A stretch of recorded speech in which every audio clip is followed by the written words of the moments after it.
everybody! So today I'm going to be telling you about the OPISI, which is the Occupational Performance Inventory of Sexuality and Intimacy.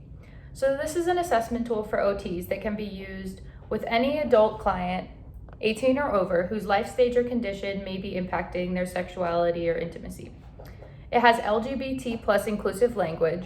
It's really easy to administer.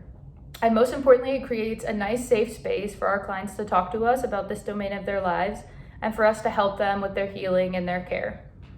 So the assessment has 3 parts. There's an initial screening tool, which is a check all that apply format. So we give them this piece of paper and we send them home and we say, this is something that is part of our practice. And it has 7 different domains, which are sexual activity, sexual interest, sexual response, sexual expression, sexual self-view, intimacy, sexual health, and family planning. So the purpose of this is just to make that space, send it home with them, and they're not obligated to bring it back. But if they bring it back and they've checked certain areas that are important to them, then we move on to step 2, which is an in-depth assessment. So this is a bit longer.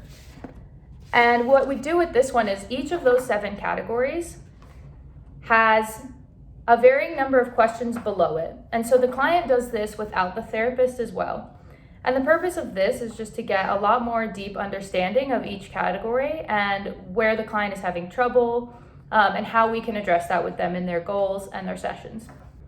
And the third part of the assessment we do together with them, and that is a performance measure. So this is really similar to the COPM in that we're rating with the client 1 to 10, their ability, satisfaction, understanding, and confidence in each of these concerning areas.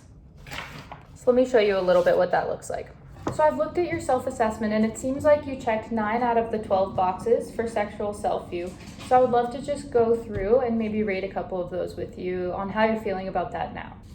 So to what extent do you feel that your condition has impacted your sexual self-view? So that's body image, sexual self-esteem, gender identity, and sexual identity. I would say 9. And how satisfied are you with your current sexual self-view, 1 to 10? 2. Over time, through treatment, we reassess and we look at how those scores have changed and how they feel more comfortable and how they've grown throughout our sessions. This assessment is very much done within the framework of the PLISSIT model. And if you haven't heard of that, that is the model of addressing sexual function with clients. And it's kind of a hierarchy. So it starts with permission. We allow permission for our client to talk about this.